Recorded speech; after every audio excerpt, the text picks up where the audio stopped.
चटपटीत पाणीपुरी. हो, पाणीपुरी कोणाला आवडत नाही आणि ती जर घरीच केली तर मनसोक्त खाता येते. टम फुगलेली पुरी, त्यामध्ये रगडा, गोड पाणी, तिखट पाणी आणि त्यावर बारीक चिरलेला कांदा. वाह, क्या बात आहे. चला तर आज बघूया पाणीपुरी रेसिपी. प्रथम रगडा रेसिपी. रगड्यासाठी पांढरे वाटाणे 7 ते 8 तास पाण्यात भिजत घातले होते. त्यामध्ये 2 बटाटे. पाणी घालूया. बटाट्याची साल काढलेली आहे. हळद आणि चवीपुरते मीठ घालून 5 ते 6 शिटी काढून घेऊया. गोड पाण्यासाठी अर्धा तास चिंच आधीच भिजत घातली होती. त्यामध्ये गूळ घालूया आणि 1 शिटी काढून घेऊया. आपल्याला फक्त 1 शिटी काढायची आहे. तोपर्यंत तिखट पाणी करून घेऊया. पुदिना, कोथिंबीर,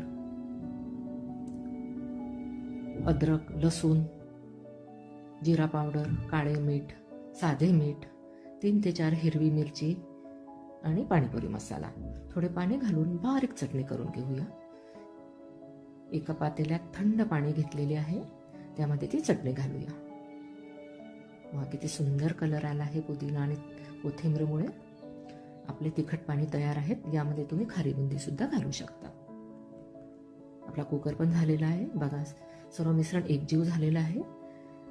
2 खजूर, जिरा पावडर, पाणीपुरी मसाला, काळे मीठ आणि 1 चमचा तिखट घालून मिक्सरमध्ये बारीक वाटून घेऊया.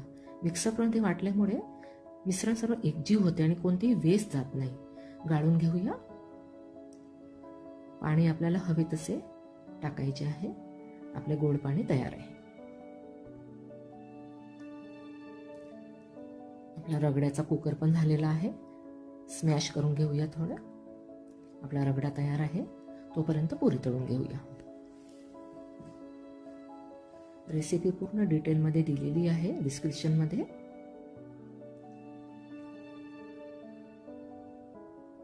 पुरे एकदम टम फुगत आहे.